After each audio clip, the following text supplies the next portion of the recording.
Police అధికారిగా, secret కాప్గా ఇట్లాంటి అనేక రకాలైనటువంటి పాత్రలు వేసినటువంటి మహేష్ బాబు, అవినీతిని అడ్డుకునే పాత్రలు, అవినీతి అంతు చూసే పాత్రలు వేసినటువంటి సూపర్ స్టార్ కృష్ణ గారి అబ్బాయి సూపర్ స్టార్గా వెలుగొందినటువంటి మహేష్ బాబు జీవితంలో తొలిసారి ఒక విచారణ ఫేస్ చేస్తున్నారు. ఈడీ విచారణ, ఏకంగా ఎన్ఫోర్స్మెంట్ డైరెక్టరేట్ విచారణ. తను చేసిన తప్పేమీ లేదు.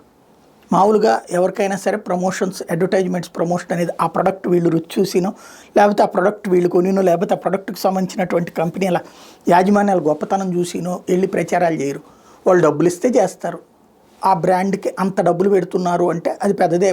అంటే ఆయనకి 5,90,00,000 రూపాయలు డబ్బులు ఇచ్చారట. అందులో చెక్కు క్యాష్ రూపంలో 2.5 కోట్ల దాకా ఇచ్చారనేది ఇక్కడ పాయింట్. అలాంటి సిచ్యుయేషన్లో ఇప్పుడు ఈడీ విచారిస్తుంది. అది చట్టబద్ధంగా జరిగిందా అంటే ఆ విచారణ అన్నటువంటి అదే దాన్ని ఏమంటారు, క్యాషు ఇప్పుడు 3 కోట్ల రూపాయల చిల్లరేమో చెక్ ఇచ్చారట, 2 కోట్ల రూపాయల చిల్లర క్యాష్గా ఇచ్చారట. అది లెక్కల్లో చూపెట్టుంటే మహేష్ బాబుకి ఏ ప్రాబ్లం లేదు. చూపెట్టకుండా ఉంటే ప్రాబ్లం ఫేస్ చేస్తారు.